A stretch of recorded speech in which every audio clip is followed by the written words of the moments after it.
মনের মধ্যে কথা পুষে রাখতাম। ভেতরে ভেতরে ঝড় বয়ে যেত, সমস্ত কিছু উলটপালট হয়ে যেত, অথচ মুখ ফুটে কাউরে কিছু বলতাম না। আমি ভাবতাম সবাই আমারে বুঝে ফেলবে, চোখের দিকে তাকাইলেই টের পাবে কি পরিপাটি করে বিষাদ লুকায় রাখি।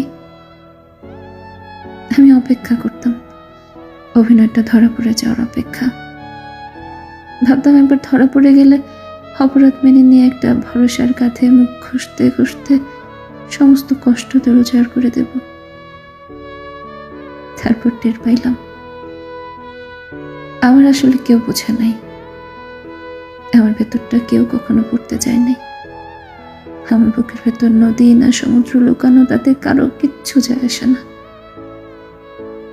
পৃথিবীর উপর আমার ভীষণ অভিমান হয়, কেমন একটা অযৌক্তিক ছেলে মানুষে অভিমান, যে অভিমানের কোনো ভিত্তি নাই, যে অভিমান করার কোনো অধিকার আমার নাই। তবুও ভীষণ অভিমান হয়। একদিন অভিমানটুকু যত্ন করে লুকায় ফেলব, বাদ বাকি সমস্ত অনুভূতির মতো।